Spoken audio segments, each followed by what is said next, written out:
rasulih wa du'a ila al-huda wa dalala 'ala al-khair ibtigha'a wajhillah wa mardatihi wa thawatihi wa qurbihi subhanahu wa ta'ala. Kita masih di bab wirid yang berkaitan dengan zikir. Di penghujung wirid zikir kita akan masuk ke wirid tafakkur. Nah, sebelumnya penutupan wirid zikir ini di dalam kitab Risalatul Mu'awanah karya Al-Imam Abdullah bin Alawi bin Muhammad Al-Haddad. Beliau mengingatkan setelah kita memiliki nasib membaca zikir-zikir yang diajarkan oleh Nabi Muhammad SAW, baik zikir setelah zikir dan doa yang dibaca setelah sholat sesuai dengan tuntunan Nabi, dan zikir-zikir dan doa yang diajarkan Nabi berkenaan dengan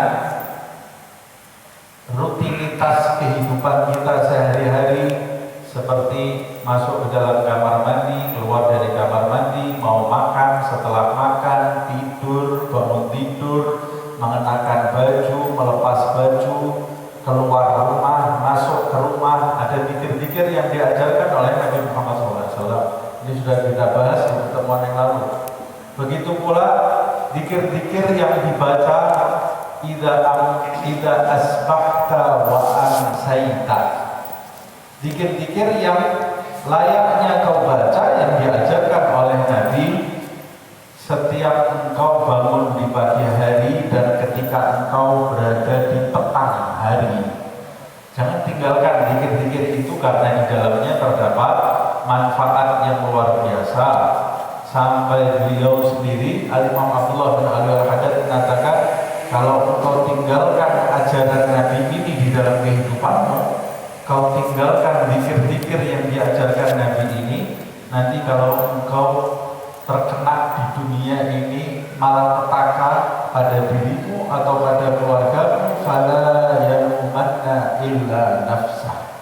Jangan kau salahkan siapa-siapa, salahkan dirimu sendiri. Karena Nabi sudah mengajarkan kepadamu zikir-zikir yang jika kau amalkan, engkau akan selamat dari keburukan-keburukan di dunia ini, apalagi nanti yang kita harapkan selamat ketika kita berada di negeri akhirat. Makanya amalkan wirid-wirid atau zikir-zikir yang diajarkan oleh Nabi Muhammad SAW.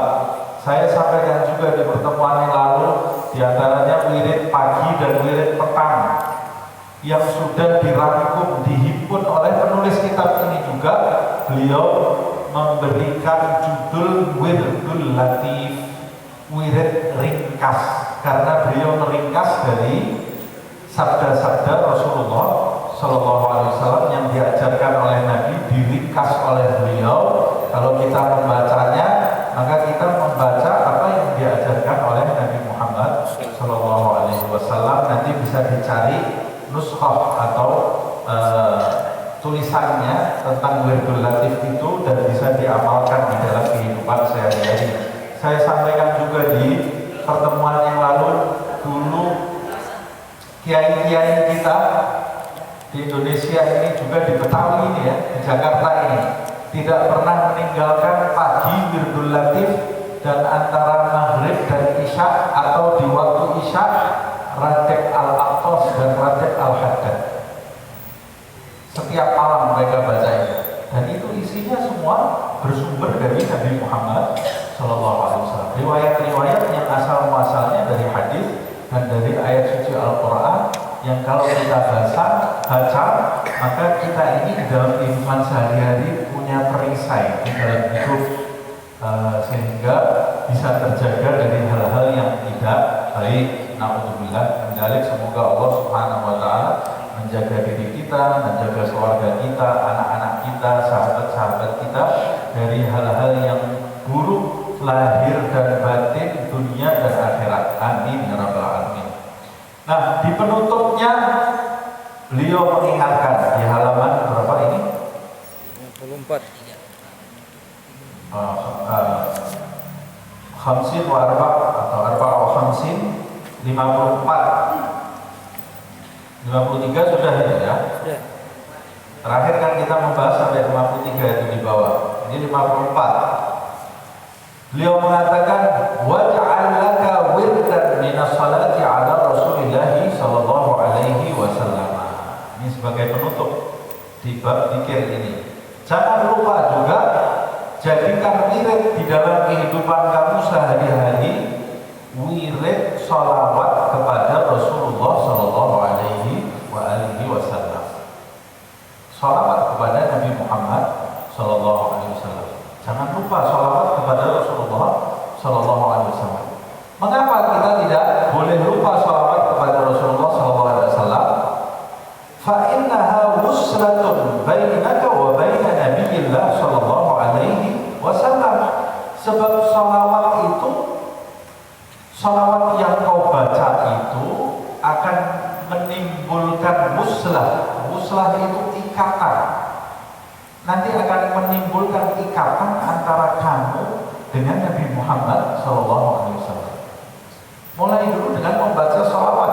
Karena ketika kamu tidak mengabaikan sholawat, ketika kamu menjaga sholawat kepada Rasulullah di dalam hidupmu, maka secara tidak langsung satu, engkau selalu ingat Nabi Muhammad SAW.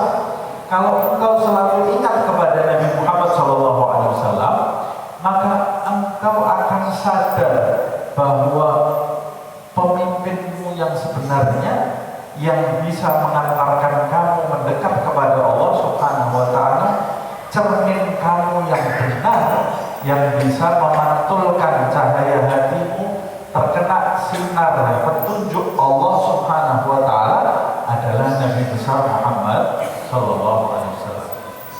Ketika engkau sering bersalawat kepada Rasulullah sallallahu alaihi wasallam, nanti ada ikatan antara diri kamu dengan Rasulullah.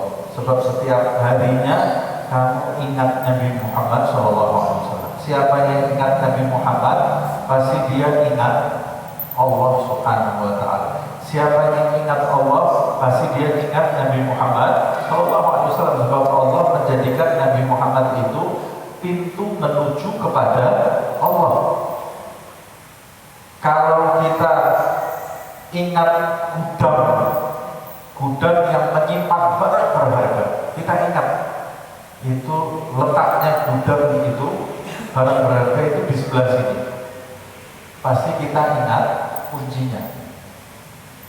Kalau gudangnya kita ingat, kuncinya pasti kita ingat-ingat terus.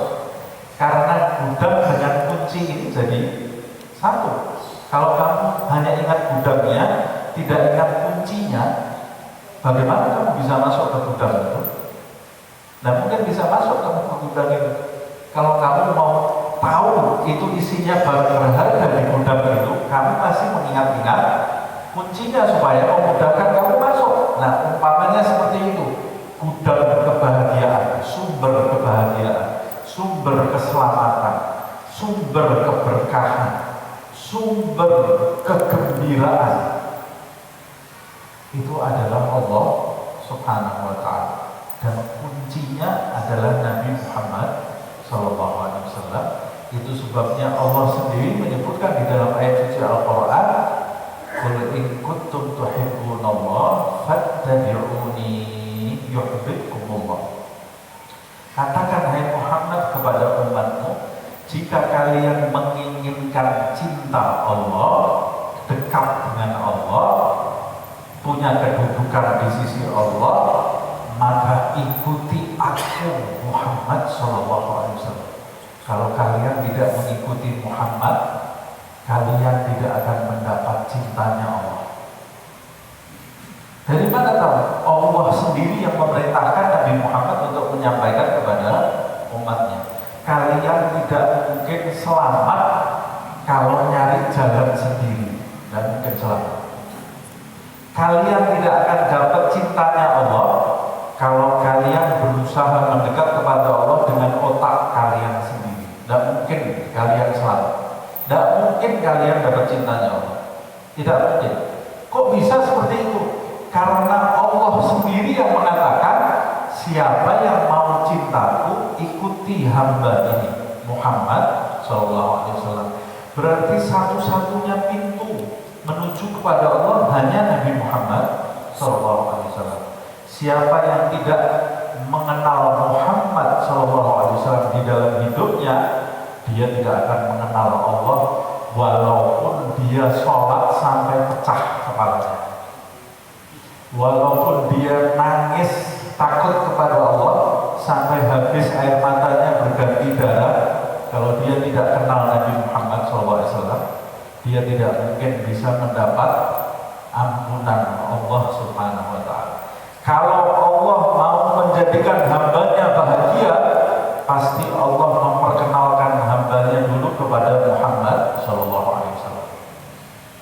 Kalau Allah Subhanahu wa Ta'ala mau menjadikan hambanya selamat, pasti Allah Subhanahu wa Ta'ala menghubungkan dulu tali ikatan antara hamba itu dengan Muhammad SAW. Nah, bagaimana hubungan kita dengan Nabi Muhammad? Coba kita tanyakan kepada diri kita masing-masing, bagaimana hubungan kita dengan Nabi Muhammad SAW? Sebab hubungan kita dengan Nabi Muhammad itu menentukan cintanya Allah kepada kita. Ayat yang saya baca tadi tidak cuma menjelaskan kalau kita mengikuti Nabi Muhammad kita bisa mencapai kedekatan di sisi Allah, cintanya Allah, tapi Allah sendiri yang akan berperan mencintai kita. Yuhibbukumullah wa yaghfir lakum dzunubakum. Kalau engkau ikuti Muhammad SAW, aku Allah yang akan mencintai kalian. Kalian tidak usah susah-susah berusaha mau mencintai aku. Aku Allah yang akan mencintai kalian dan akan aku ampuni dosa-dosa kalian.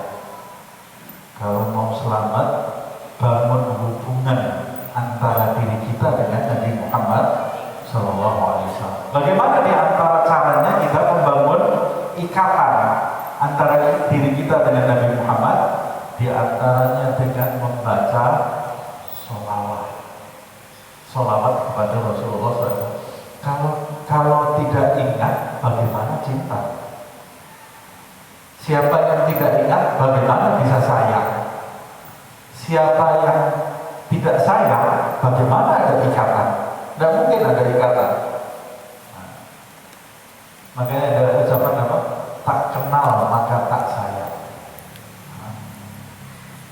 Dulu ada lagu waktu saya masih kecil.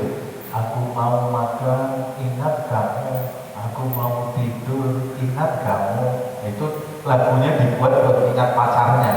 Tapi kalau kita mau mengambil hikmahnya, orang yang cinta itu seperti itu. Orang yang punya ikatan itu seperti itu. Nah, seharusnya kita, aku mau makan, ingat Nabi Muhammad. Aku mau makan, ingat Nabi Muhammad. Nabi Muhammad kalau makan baca apa? Caranya makan gimana? Itu cinta kita kepada Nabi Muhammad SAW. Aku mau tidur, ingat Nabi Muhammad. Karena aku ingat Nabi Muhammad, aku ingat kepada penciptanya Muhammad, yaitu Allah Subhanahu wa Ta'ala. Ingat kepada Nabi Muhammad itu jangan ridho menuju kepada Allah Subhanahu wa Ta'ala. Nah, semoga Allah menjadikan hati kita terikat dengan Nabi Muhammad SAW, ikatan yang tidak pernah putus sampai kita berjumpa nanti dengan beliau di surga Allah Subhanahu wa Ta'ala. Amin ya rabbal alamin. Nanti orang yang selamat di hari kebangkitan, orang yang selamat adalah orang yang memandang wajahnya Nabi Muhammad. Itu orang yang selamat. Orang yang tidak memandang wajahnya Nabi Muhammad, itu orang yang celaka.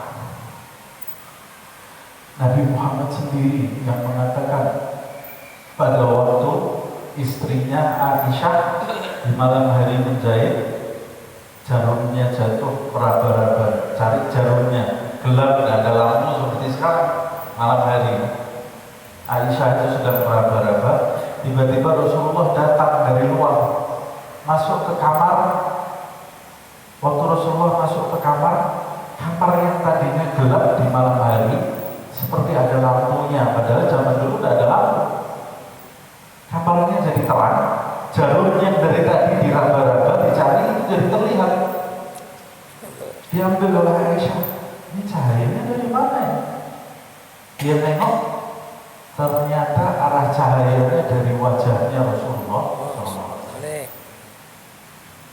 Wajahnya ini keluar sinarnya, wajahnya Rasulullah SAW. Nah, bagaimana itu mau disebut manusia biasa? Manusia biasa ada sinarnya nggak? Gelap semua. Alhamdulillah, mudah-mudahan Allah memberi cahaya kepada wajah. Wajahnya Rasulullah memancarkan cahaya sampai jarumnya kelihatan. Diambil oleh Aisyah. Kemudian nengok ke arah Rasulullah. Ma'at wajhuka ya Rasulullah. Ya Allah, betapa bercahayanya wajahmu itu wahai Rasulullah. Kata Nabi Muhammad SAW, Na'am ya Aisyah, al-wail liman lam yarani yawmal qiyamah. Benar yang kau katakan itu wahai Aisyah, memang wajahku ini bercahaya. Nanti kata Rasulullah, sungguh celaka orang yang di hari kiamat tidak bisa memandang wajahku ini. Celaka kata Rasulullah.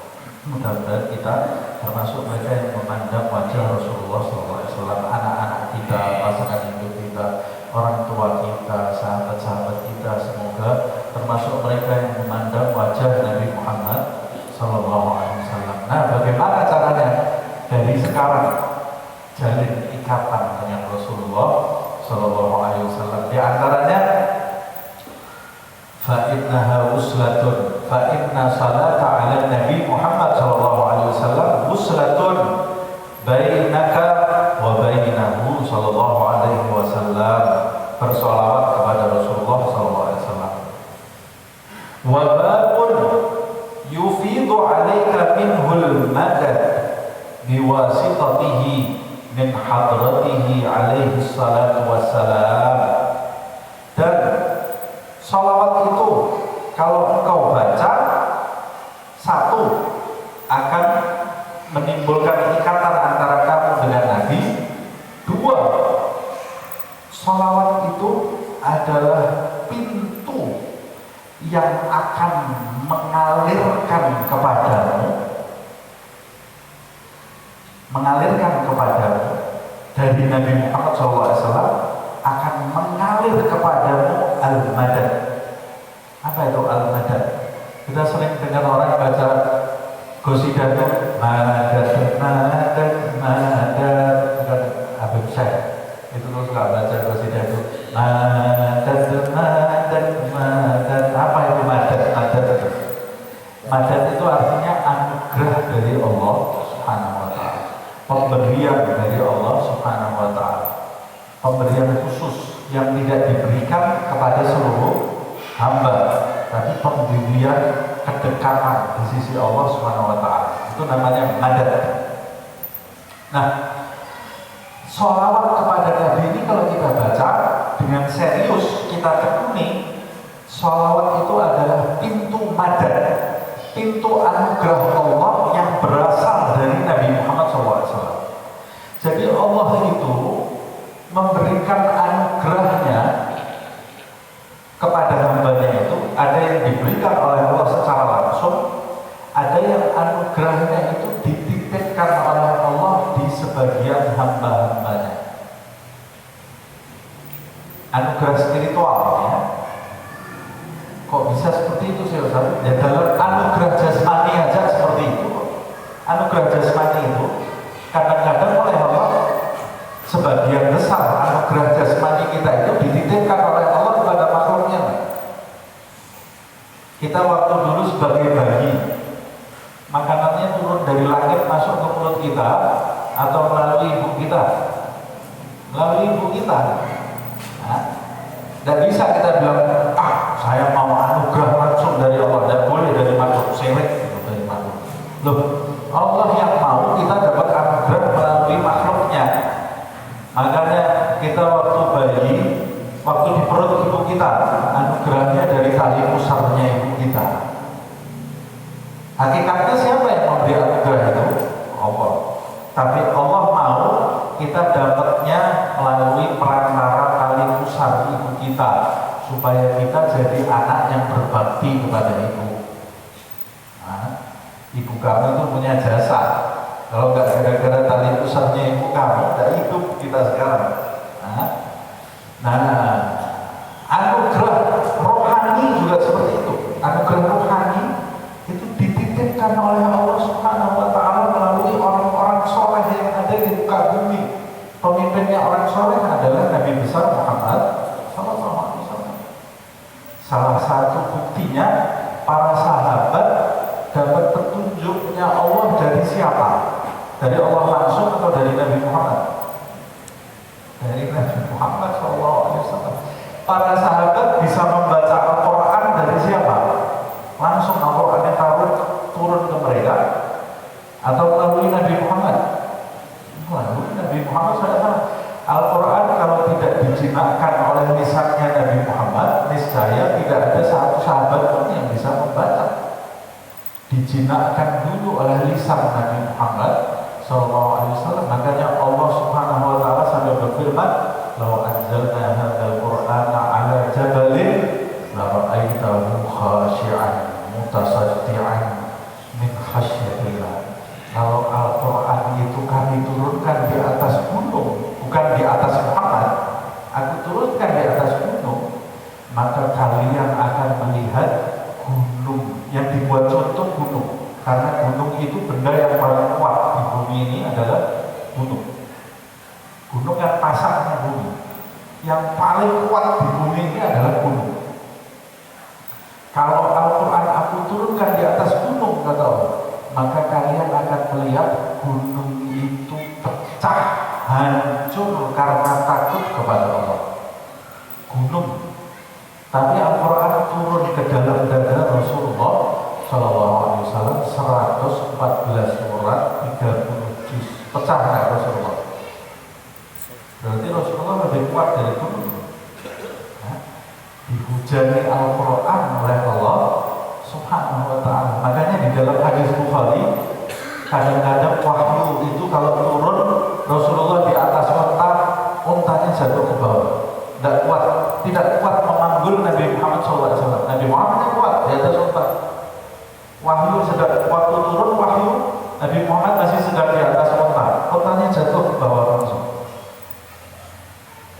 Kadang-kadang kata Sayyidina Umar di hadis Bukhari itu disebutkan, kadang-kadang wahyu itu turun pada saat musim panas yang luar biasa, musim masaknya kurma itu musim panas yang luar biasa. Tapi aku lihat Rasulullah menggigil kedinginan. Orang semua keluar peluhnya, Rasulullah kedinginan. Kadang-kadang pada saat wahyu itu turun, kata Sayyidina Umar, aku lihat di musim dingin orang kedinginan pakai mantel semua, pakai jaket. Rasulullah SAW berpeluh, berkeringat, bajunya dibuka karena panas badannya. Karena wahyu itu memang tidak sembarang orang bisa menampung wahyu dari Allah. Dijinakkan dulu melalui Nabi Muhammad SAW, baru kemudian kita yang banyak dosa ini bisa baca Al-Quran. Kalau tidak melalui Nabi Muhammad SAW, tidak ada satupun dari antara kita yang bisa membaca Al-Quranul Karim. Ayo coba terima Al-Quran sendiri dari Allah SWT. Baru satu alif lam mim mati kita langsung. Tidak tahan. Sayyidina Hamzah di dalam Sirah Baihaqi, Sayyidina Hamzah, bukan ayat Al-Qurannya loh ya. Sayyidina Hamzah itu pernah minta ke Rasulullah, maksa lagi mintanya. Aku ingin lihat, mau lihat aku Jibril itu seperti apa. Kata Rasulullah, kamu tidak tahan, hai Hamzah, tidak kuat kamu lihat malaikat Jibril. Tidak, aku mau lihat ya Rasulullah. Karena Sayyidina Hamzah dengan Rasulullah ini, Hamzah ini pamannya dan saudara sepersusuannya, sahabat karib dengan Rasulullah. Paman tapi juga seumur ini ya, sahabat karib. Umurnya lebih tua Hamzah, tapi sama-sama disusui Halimah, Hamzah dan Nabi Muhammad. Mau lihat, dipaksa Rasulullah. Ya sudah, digandeng oleh Rasulullah SAW. Diajak sampai tempat Ka'bah. Di depan Ka'bah Rasulullah memanggil Jibril. Ya Jibril, Jibril keluar, Hamzah pingsan. Baru lihat Jibrilnya, ya belum dengar ayatnya ya. Baru lihat Jibrilnya pingsan, Hamzah ini jatuh. Nah, Rasulullah sendiri waktu lihat Jibril pertama kali menggigil badannya, apalagi waktu menerima ayat Al-Quran. Subhanallah. Nah, kalau Al-Quran harus melalui Rasulullah, begitu juga pemberian-pemberian khusus Allah itu melalui Nabi Muhammad SAW. Nah, kalau kita sudah tahu pemberian rohani dari Allah itu dilewatkan oleh Allah melalui Nabi Muhammad, kalau hubungan kita tidak baik dengan Rasulullah, dari mana kita bisa dapat kedudukan? Dari mana kita bisa dapat kedudukan? Orang zaman sekarang jangan banyak-banyak sholawat, nanti syirik. Dari mana? Banyak sholawat syirik ini kamu baca Al-Quran yang mana? Baca sholawat syirik ini. Jangan terlalu fanatik kepada Nabi Muhammad, nanti kamu mengkultuskan Nabi. Dari mana kita mengkultuskan Nabi Muhammad SAW? Cinta kepada Nabi Muhammad itu harus fanatik, harus kuat cinta kita kepada Rasulullah, harus kita agungkan Nabi Muhammad SAW. Yang tidak boleh dilarang mengakui Nabi sebagai Tuhan. Ini tanggal 25 Desember ya. Mengakui Nabi sebagai Tuhan itu bukan ajaran kita itu. Nah, makanya Rasulullah sendiri mengatakan di dalam, tanpa menghina, sudah itu keyakinan mereka. Kita tidak meyakini seperti itu. La ilaha illallah Muhammadun Rasulullah wa abduh. Utusannya Allah, hambanya Allah, Nabi Muhammad.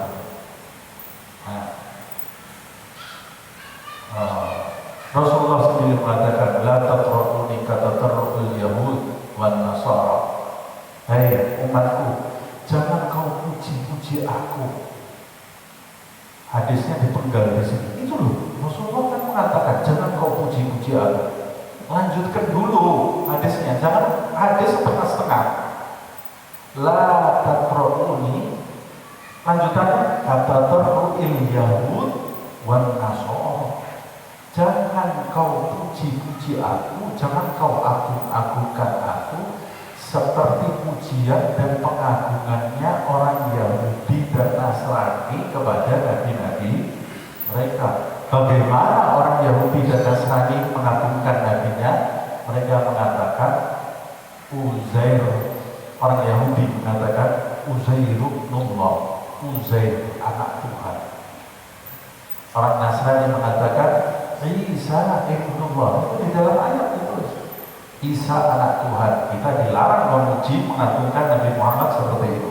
Tapi kalau di bawah itu, hadis ini justru menjelaskan puji aku setinggi langit, batasnya jangan sampai seperti pujian Yahudi dan Nasrani kepada nabi-nabinya. Sebab di dalam hadis disebutkan juga Nabi Muhammad itu menyediakan mimbar untuk sahabat yang mau bersyair memuji dirinya.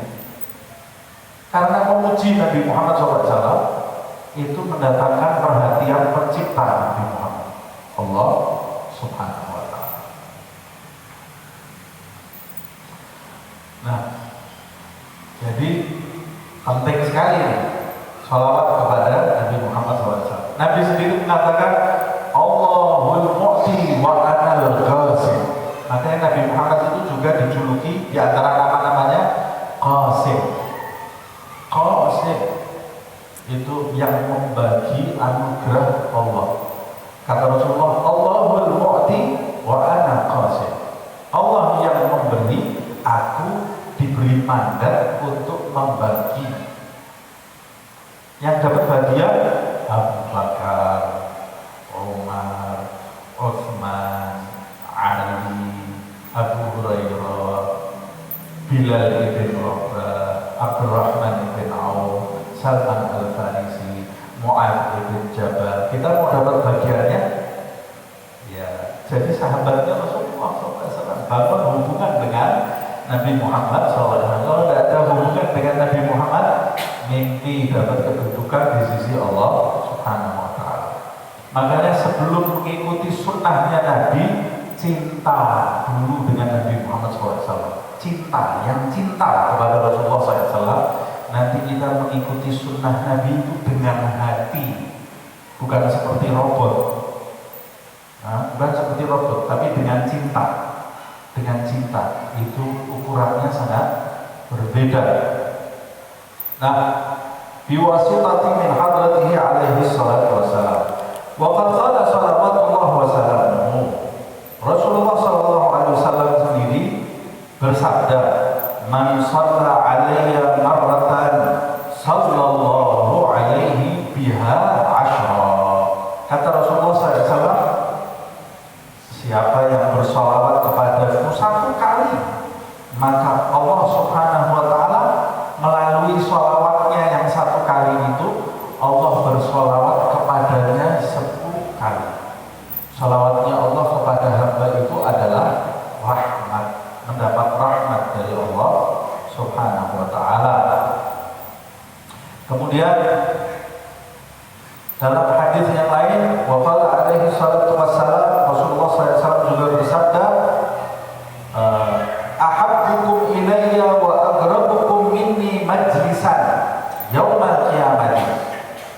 Orang yang paling aku cintai di antara kalian, yang paling dicintai Nabi, yang paling aku cintai di antara kalian, dicintai Nabi Muhammad SAW ini luar biasa nih.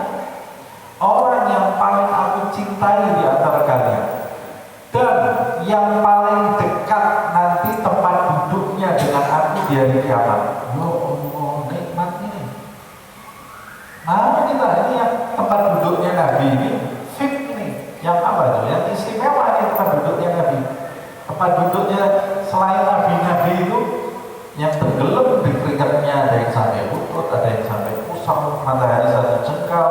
Nanti para nabi Allah Subhanahu wa ta'ala dapat tempat yang sip, yang istimewa. Kita kalau di dunia ini ada acara pasti kan beli yang enak, yang nikmat tempatnya. Mau pergi haji, cari pergi haji yang enak, jangan yang panas-panas. Nggak mau kita suruh panas-panas. Mau pergi ke satu tempat, cari yang enak, mobilnya yang enak. Nah, nanti di hari kiamat sudah kita pikirkan atau belum ini tempat yang enak ini? Atau bareng sama orang-orang itu di bawah tenggelam di keringatnya, na'udzubillah dari gimana nih caranya beli, di mana nih travel apa ini? Travelnya Muhammad SAW. Kalau mau tempat yang enak, travelnya Nabi Muhammad SAW. Travel yang lain itu bohong, hoax semuanya. Travelnya Nabi Muhammad SAW itu pasti kita dapat tempat enak. Bayarannya pakai apa? Sholawat yang banyak. Kata Rasulullah SAW, yang paling aku cintai di antara kalian dan yang paling dekat tempat duduknya dengan aku di hari kiamat, siapa ya Rasulullah? Aktsarukum alayya sholatan, yang paling banyak baca sholawat kepadaku. Nah, ini tingkat ini. Kebetulan ini kan dikasih jalan enak oleh Allah Subhanahu wa ta'ala. Banyak-banyak gimana nih orang baca sholawat kok nanti bisa dekat dengan Rasulullah. Lah kalau satu kali sholawat 10 rahmat datang turun dari Allah Subhanahu wa ta'ala. Kalau kita baca sholawat sebanyak-banyaknya ada ribuan rahmat turun. Hidup kita pasti akan menjadi baik. Syaratnya kita baca sholawat itu dengan sungguh-sungguh. Dengan sungguh-sungguh. Nanti sholawat yang dibaca dengan sungguh-sungguh itu bisa membimbing kita ke jalan yang diridhoi Allah Subhanahu wa ta'ala. Kita baca dengan sungguh-sungguh. Dengan sungguh-sungguh. Nah, waqad amarallahu biha. Bahkan selain dua hadis yang di atas itu, bahkan Allah sendiri telah memerintahkan hambanya untuk bersolawat fi kitabihil aziz, di dalam kitabnya yang besar, yang agung, yang suci, yaitu kitab Al-Quran. Biqaulihi ta'ala, yang terdapat di dalam firman-Nya Subhanahu wa ta'ala, ya ayyuhalladzina amanu sallu alaihi wa sallimu taslima. Hai orang-orang yang beriman, bersolawatlah kalian kepadanya, kepada Muhammad SAW. bersolawatlah kalian kepadanya, wasallimu, dan bukan perintahnya bukan salawat saja, dan ucapkan salam kepadanya dengan sebenar-benarnya, salam yang benar. Maksudnya salam taslimah, ucapkan salam dengan menghadirkan di dalam hati kalian yang sadar, sungguh-sungguh dalam mengucapkan salam itu, yang sebenar-benarnya, menjiwai sholawat dan salam kita kepada Rasulullah SAW. Sholawat dan salam yang dijiwai itu akan menimbulkan dampak di dalam kehidupan orang tersebut. Nah, karena dia selalu terikat dengan Nabi Muhammad, ingat dengan Nabi Muhammad SAW, sehingga nanti sholawatnya menimbulkan dampak, melumerkan tabiatnya menjadi tabiat yang baik. Kalau kita punya ikatan yang kuat dengan Nabi Muhammad, mata kita nanti jadi seperti matanya Nabi Muhammad, telinga kita seperti telinganya Nabi Muhammad, mulut kita seperti mulutnya Nabi Muhammad. Mulutnya Nabi Muhammad tidak pernah dusta. Tangan kita nanti jadi seperti tangannya Nabi Muhammad. Seluruh badan kita nanti, kalau lahiriah kita sudah seperti lahiriahnya Nabi Muhammad, fungsinya maksudnya nanti berimbas ke atas lagi. Hati kita jadi hati yang seperti hatinya Rasulullah SAW. Setiap Rasulullah dapat sesuatu nanti ngalir ke kita. Rasulullah dapat dari Allah ngalir ke kita. Jadi kita jadi dutanya Nabi Muhammad SAW di dunia ini, seperti para sahabat semua jadi duta-dutanya Rasulullah SAW. Para ulama yang benar-benar ulama itu dutanya Rasulullah SAW. Dari mana? Dari membangun ikatan dengan Rasulullah SAW. Inilah kata ulama, inilah perintah Allah yang satu-satunya.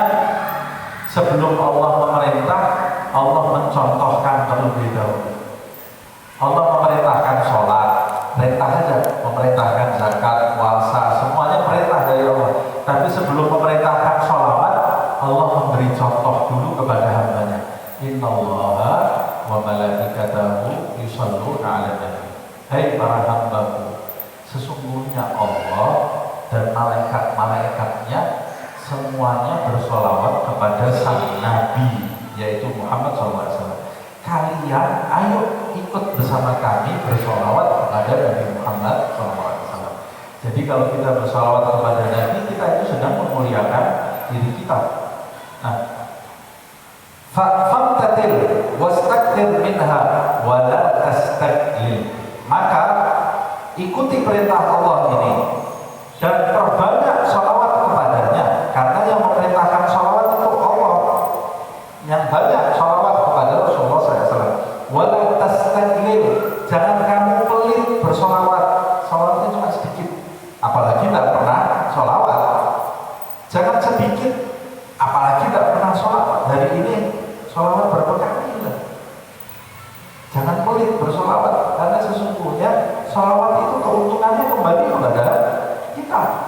Wajma' bainaha wa bainas salam wa sholli ala alihi ma'ah. Nah, ini dia mengajarkan sholawat yang sempurna itu ketika kau gabungkan di dalam lafaz sholawatmu dengan lafaz salam dan menyertakan pula sholawat kepada keluarga Nabi. Itu sholawat yang sempurna. Jadi bagaimana? Allahumma sholli wa sallim ala Muhammad wa ala ali Muhammad. Mau pakai Sayyidina silahkan, yang paling penting sholawat. Gak usah berkelahi karena Sayyidina tanpa Sayyidina, yang penting itu sholawat. Allahumma sholli wa sallim ala Sayyidina Muhammad, atau ala Muhammad wa ala ali Muhammad, atau wa ala ali Sayyidina Muhammad. Wasallimnya mau diletakkan di belakang boleh. Allahumma sholli ala Sayyidina Muhammad wa ala alihi wasallim, bisa juga seperti itu. Nah, wa akthir minha fi lailatil jum'ah wa yaumiha. Ini sudah lewat. Buat nanti Jumat depan insyaallah panjang umur. Dan lebih perbanyak lagi baca sholawatnya itu di malam dan hari Jumat. Makanya orang-orang tua kita, guru-guru kita kalau malam Jumat baca maulid. Kenapa? Mengikat kita semua. Kalau baca maulid pasti banyak baca sholawat. Pasti banyak baca sholawat. Allahumma sallallahu ala Muhammad, sallallahu ala Muhammad. Nah, kalau mau ikut di masjid-masjid yang baca maulid, maulid itu isinya apa? Sejarahnya Nabi, mengenang Nabi sambil bersolawat kepada Nabi Muhammad sallallahu alaihi wasallam. Nah, apa dalilnya? Begitu juga di hari Jumatnya perbanyak baca sholawat. Liqaulihi alaihi salatu wassalam, karena Nabi Muhammad SAW bersabda, "Aktsiru minas salati alayya fil lailatil gharra wal yaumil azhar." Perbanyaklah sholawat kepadaku di malam yang terang dan di hari yang bercahaya. Maksudnya, kata ahli hadis, maksudnya adalah di malam dan hari Jumat. Karena di malam dan hari Jumat itu adalah waktu spesial yang hanya diberikan oleh Allah untuk Nabi Muhammad dan umatnya. Nah, hari Jumat itu Sayyidul Ayyam, kata Rasulullah, pemimpinnya para hari. Di kitab Ihya Ulumuddin disampaikan riwayat Nabi-Nabi terdahulu. Nabi Musa minta sama Allah, ya Allah beri aku hari yang utama. Oleh Allah dikasih hari Sabtu. Ya Allah, saya maunya hari Jumat. Enggak, ini kamu saya kasih hari Sabtu. Karena mereka tahu hari Jumat ini keutamaannya luar biasa. Turun Nabi Isa, ya Allah berikan kepada kami hari Jumat. Kata Allah, kamu saya kasih hari Minggu. Umatnya Nabi Muhammad gak pakai minta. Rasulullah gak minta. Ini hari Jumat untuk kamu. Nah, kita dapat keutamaan sallallahu alaihi wa ala alihi wasallam walhamdulillahi rabbil alamin. Semoga kita termasuk orang yang banyak bersolawat, minimal 300 kali. Minimal 300 kali setiap hari. Kalau mau sempurna 1000 kali setiap hari. Mau lebih banyak dari itu bagus. Minimal, jangan sampai kurang dari 300 kali. Ini kata ulama, bukan kata saya ya. Nah, semoga Allah Subhanahu wa taala menyambung tali ikatan antara kita dengan Nabi Muhammad SAW, sehingga bahasa lisan kita dengan sholawat kepada Rasulullah SAW, dan dipenuhi hati kita dengan cinta kepada Nabi Muhammad SAW yang bisa mengundang ridho Allah Subhanahu wa taala, seperti yang didapat oleh Abu Bakar, Umar, Utsman dan Ali dan para sahabat Rasulullah SAW. Amin ya rabbal alamin. Ya Rabbana a'tarafna bi anna